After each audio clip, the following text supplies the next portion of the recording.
Behind the grand doors of Windsor Castle, three of Britain's most influential figures were about to engage in a conversation that would reshape the future of the monarchy's relationship with the Church of England. What started as a routine meeting would uncover hidden tensions, forge unexpected alliances, and set in motion events that would challenge centuries-old traditions. The morning sun cast long shadows across the ancient stone corridors of Windsor Castle as Prince William adjusted his navy blazer and glanced at his watch. It was precisely 9:30, and punctuality had always been a cornerstone of royal protocol. Beside him, Princess Catherine smoothed her elegant cream dress, her expression thoughtful as they approached the ornate mahogany doors of the Queen's study. "Are you ready for this?" William asked quietly, his voice carrying the weight of anticipation that had been building for weeks since Dame Sarah Mullally had requested this private audience. Catherine nodded, her green eyes reflecting both determination and curiosity. "As ready as one can be for a conversation that might change everything we thought we knew about our future roles." The massive doors opened silently, revealing Dame Sarah Mullally, standing by the tall windows that overlooked the castle's manicured gardens.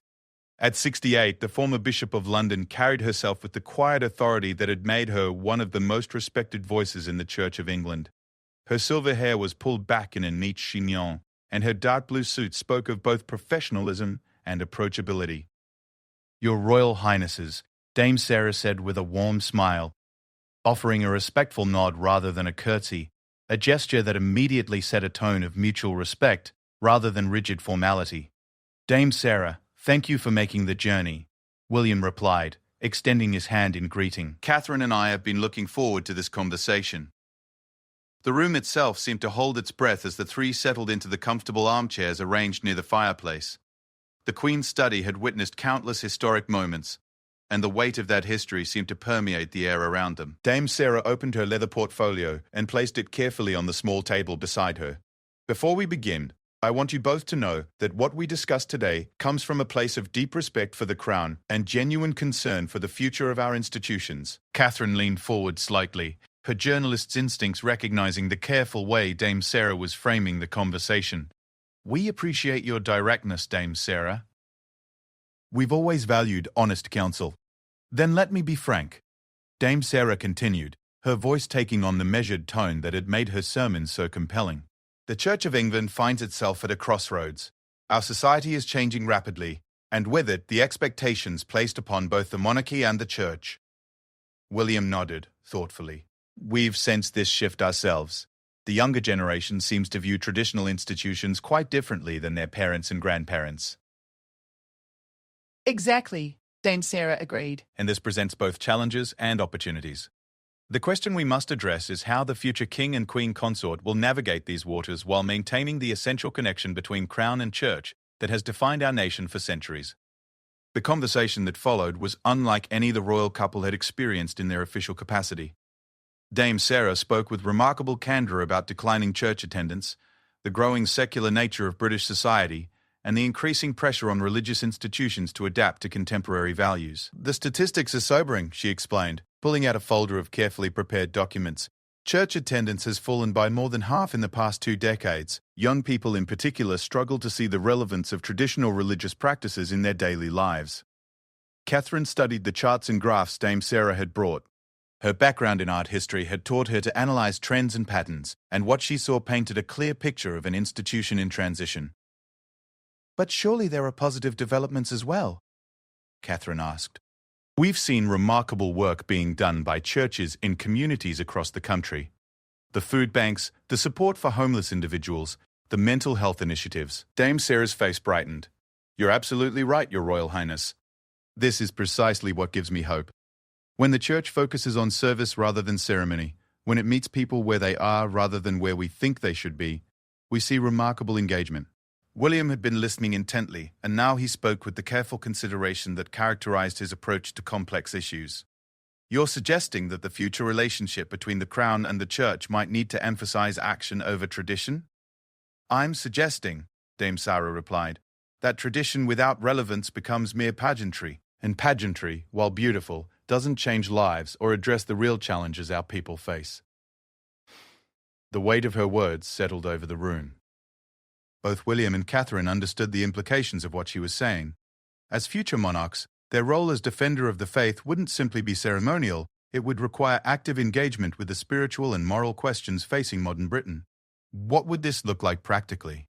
Catherine asked, her mind already working through possibilities. Dame Sarah smiled, clearly pleased by the question. It would mean redefining what it means to be defender of the faith in the 21st century.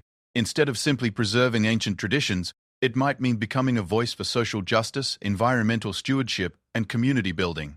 William shifted in his chair, his expression serious. That's a significant departure from how the role has been understood historically. Yes, it is, Dame Sarah acknowledged. But consider the alternative. If the monarchy and the church remain locked in outdated practices while society moves forward without us, we risk becoming irrelevant. And irrelevant institutions don't serve anyone well.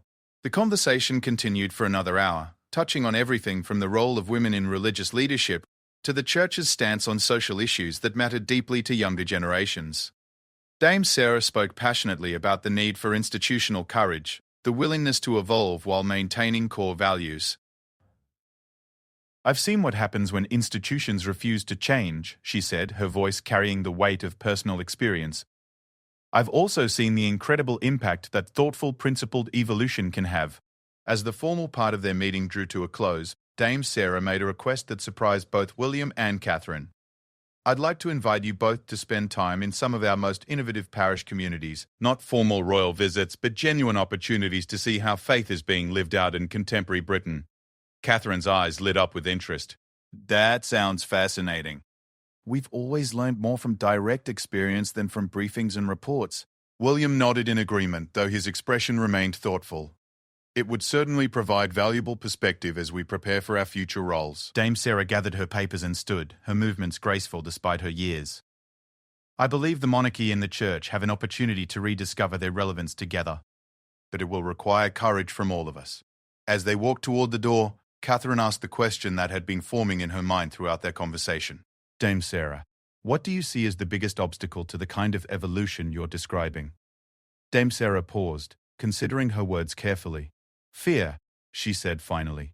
Fear of change, fear of losing tradition, fear of making mistakes. But I've learned that the greatest risk is often in not taking any risk at all. After Dame Sarah's departure, William and Catherine remained in the Queen's study, processing everything they had heard. The autumn afternoon light filtered through the tall windows, casting a golden glow over the room that had witnessed so many pivotal moments in royal history. She's asking us to reimagine everything we thought we knew about our future roles, Catherine said, her voice thoughtful. William nodded, walking to the window and looking out at the gardens where generations of royals had walked and contemplated their responsibilities. The question is whether we have the courage to do it. Neither of them knew that this conversation would be the first of many that would ultimately reshape not just their understanding of their roles, but the very nature of the relationship between the Crown, the Church, and the British people. The seeds of transformation had been planted, and they would soon begin to grow in ways none of them could have imagined. As evening approached and they prepared to leave Windsor Castle, both William and Catherine carried with them a sense that something fundamental had shifted. The comfortable certainties of tradition had been gently but firmly challenged, and in their place stood questions that would require courage, wisdom, and perhaps most importantly, faith in a different kind of future. 3 weeks after their initial meeting with Dame Sarah Mullally, Prince William and Princess Catherine found themselves in an unmarked car travelling through the narrow streets of Tower Hamlets in East London. The contrast between the ancient grandeur of Windsor Castle and the bustling urban landscape around them could not have been more pronounced, yet both felt a growing sense of anticipation. I still can't believe we're doing this, Catherine murmured, adjusting the simple navy cardigan she'd chosen for their visit to St. Matthew's Church. Gone were the designer dresses and formal attire of official royal engagements, replaced by clothing that would allow them to blend in with the community they were about to encounter. William glanced at the address Dame Sarah had provided. Part of me wonders if we're being naive, but another part knows that if we're going to understand what she was talking about, we need to see it firsthand. Their driver, a discreet protection officer who had been briefed on the unusual nature of this visit, pulled up outside a Victorian-era church that had clearly seen better days. The red brick facade was weathered, and scaffolding suggested ongoing renovation work. But even from the street, they could hear the sound of voices and laughter coming from within. Dame Sarah appeared at the church entrance almost immediately, as if she had been watching for their arrival. She wore jeans and a comfortable sweater, her usual formal attire abandoned for the practical clothing of community work. "Welcome to St. Matthew's," she said warmly. embracing them both with a familiarity that would have been unthinkable in more formal settings. Reverend James is eager to meet you both, and I think you'll find what's happening here quite remarkable. As they entered the church, Catherine was struck immediately by how alive the space felt. Traditional wooden pews had been moved aside to create open areas where children played while their parents attended what appeared to be a combination of worship service and community meeting. The stained glass windows cast colorful patterns across faces of every age and ethnicity, creating a kaleidoscope of diversity that spoke to the changing nature of British society. Reverend James Okafor, a man in his 40s, with an infectious smile and the kind of energy that seemed to fill whatever space he occupied, approached them with genuine warmth. His Nigerian accent carried traces of East London inflection, a verbal representation of the cultural fusion that characterized this community. Your Royal Highnesses, or should I say William and Catherine, since that's what Dame Sarah tells me you prefer for today, he said with a grin that immediately put them at ease. Welcome to our little experiment in making faith relevant. What followed was unlike any religious service either William or Catherine had ever attended. The traditional liturgy was woven together with contemporary music, community announcements about local issues, and prayers that addressed everything from housing concerns to immigration challenges. But it was what happened after the service that truly opened their eyes to Dame Sarah's vision for the future of the Church of England. The main sanctuary transformed within minutes into a bustling community centre. Tables appeared as if by magic, laden with food prepared by members of the congregation. Children who had been sitting quietly during worship suddenly filled the space with their laughter and games. Elderly members of the community settled into comfortable chairs, clearly expecting this to be a highlight of their week. "This is our Sunday lunch program," Reverend James explained, as he guided them through the controlled chaos. "We serve about 200 people every week. Some come because they need a good meal, others because they need community, and many because they found both." Catherine watched as a group of teenagers helped serve food to elderly residents, their easy interaction suggesting relationships that went far beyond a single afternoon gathering. "How did you build this kind of community?" she asked. "By listening," Reverend James replied simply. "When I arrived here 5 years ago, I could have given the most eloquent sermons in the world, but if they didn't address the real concerns of the people in this neighborhood, they would have been meaningless." He led them to a corner where a woman in her 70s was teaching a young mother how to knit while the mother's toddler played at their feet. "Mrs. Patterson has been coming to St. Matthew's for 40 years. When the young family started moving into the area, she could have seen them as outsiders. Instead, she asked how she could help them feel at home. William found himself drawn into conversation with a group of men his own age who were discussing everything from football to local politics with equal passion.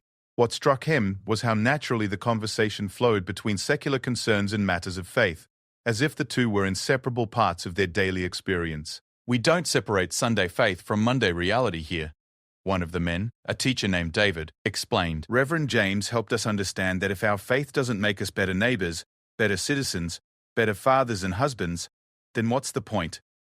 Dame Sarah, who had been observing the royal couple's interactions with quiet satisfaction, joined them as they watched children from a dozen different cultural backgrounds playing together in what had been the altar area just hours earlier. "This is what I meant when we talked about relevance," she said quietly. "These families don't come here because they have to, or because it's expected. They come because this place meets them where they are and helps them become who they want to be." Catherine was particularly drawn to a group of women who were discussing everything from childcare challenges to career aspirations while their children played nearby. When she approached, they welcomed her naturally into their conversation, apparently unaware of or unconcerned with her royal status. "The thing is," one of the women, a nurse named Amara, was saying, "when you're working 2 jobs and trying to raise kids on your own, you don't need someone telling you to be more spiritual. You need practical help and people who understand what you're going through." Another woman, Sarah, nodded emphatically.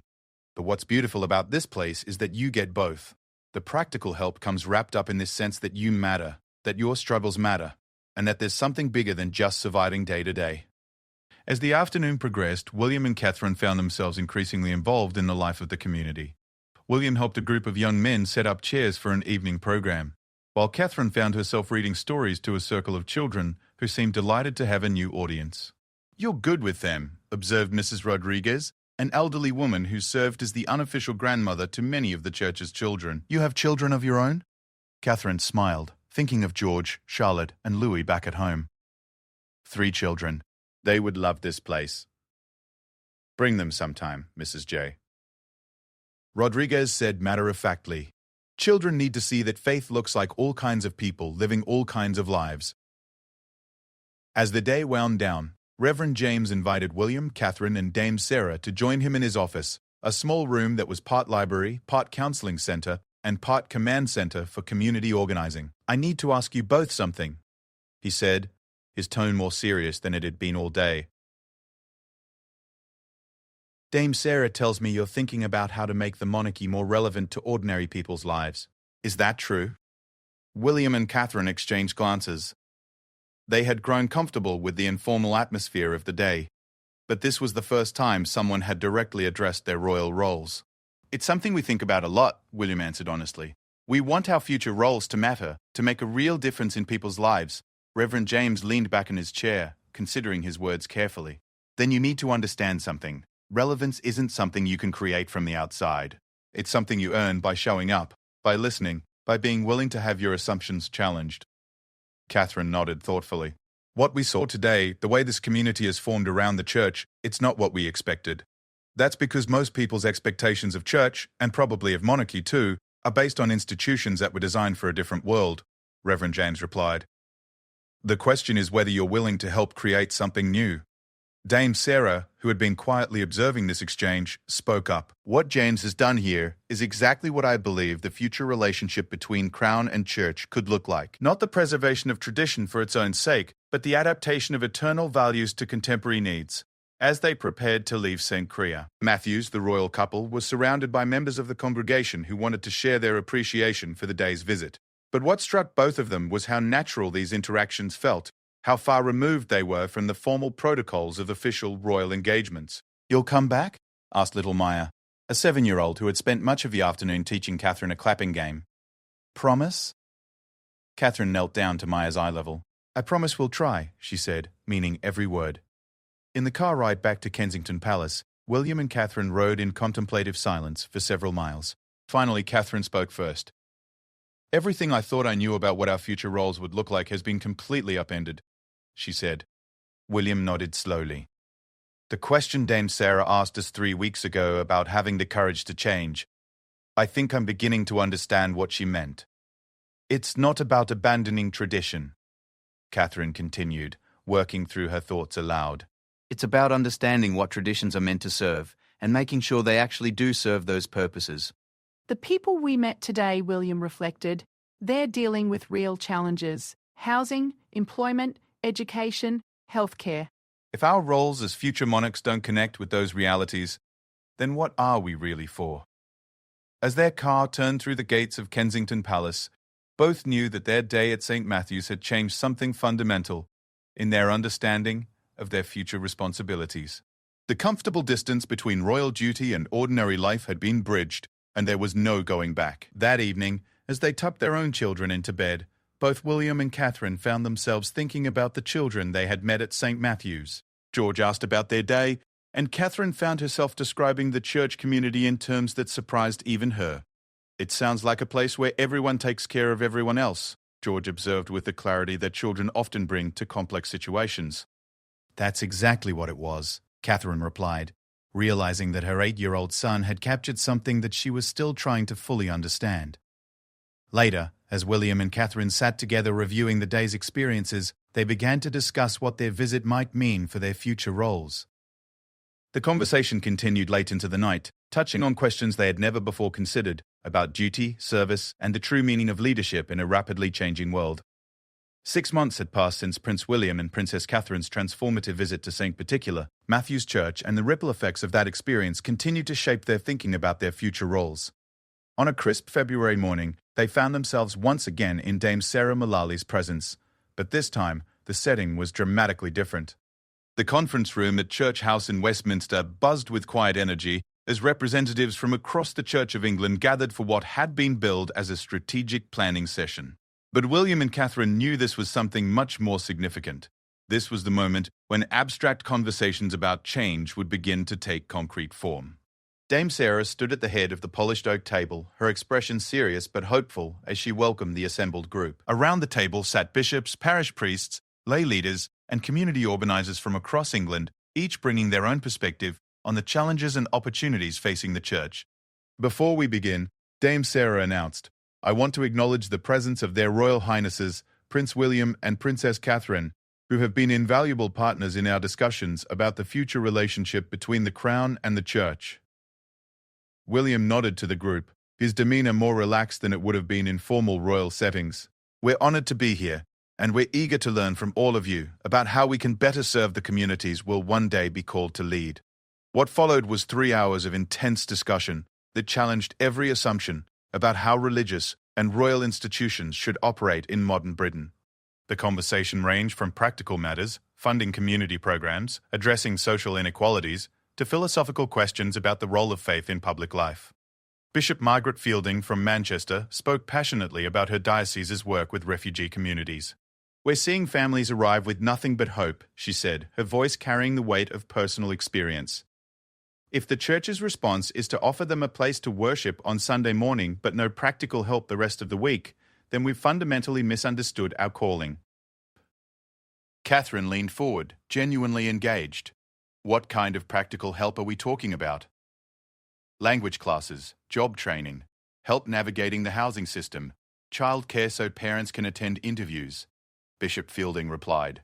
"But also something less tangible, a sense of belonging, of being welcomed not just as charity cases, but as valued members of the community." Reverend Paul Thornton, whose parish in Newcastle served one of the most economically challenged areas in England, added his perspective. "The traditional model assumes people will come to us, that they'll walk through our doors and ask for help. But that's not how it works anymore. We have to go where the people are, meet them where they are, and prove that we're relevant to their daily lives." William found himself thinking of his own future role as king. That resonates with something Catherine and I have been discussing, the idea that leadership in the 21st century means earning credibility rather than inheriting it. Dame Sarah smiled at this observation. Exactly. The question is how we institutionalize that approach, how we make it part of our DNA rather than dependent on individual initiative. Sister Mary Catherine, who ran a network of food banks across London, raised a point that had been troubling her for months. "We're doing important work, but sometimes I wonder if we're just putting bandages on problems that require surgical solutions. Should the Church be more directly involved in political advocacy?" The room fell silent for a moment as everyone contemplated the implications of her question. The relationship between religious institutions and political activism had always been delicate, particularly when it involved the established Church of England. Dame Sarah chose her words carefully. "I think we need to distinguish between partisan politics and prophetic witness. The Church has always had a role in speaking truth to power, in advocating for justice and mercy. The question is how we do that effectively in our current context." Catherine, drawing on her experience in journalism before her marriage, offered a perspective that surprised several people around the table. What if the focus wasn't on political positions, but on demonstrating alternative ways of living? What if instead of arguing for policy changes, the Church became a living example of what inclusive, just communities look like? Young Father Thomas Okello from Birmingham nodded enthusiastically. "That's exactly what we've been trying to do. We've created a community garden that brings together families from every background imaginable. The kids play together while their parents work side by side. It's integrated housing for education and job training. It's become a model for what neighborhoods could look like if people actually cared about each other." William was struck by the passion in Father Okello's voice. "How do you sustain something like that? How do you prevent it from becoming just another well-meaning project that fades away when the initial enthusiasm wanes?" "By making sure the community owns it," Father Okello replied. "My role isn't to run the program, it's to help the community run it themselves. The Church provides space and initial resources, but the real work is done by people who live there and understand what their neighborhood needs." As the morning session continued, a pattern began to emerge in the stories being shared around the table. The most successful church initiatives were those that had abandoned the traditional model of religious institutions providing services to passive recipients. Instead, they were creating spaces where community members became active partners in addressing their own challenges. Dr. Rachel Morrison, who studied religious trends at Cambridge University, provided some context for what they were discussing.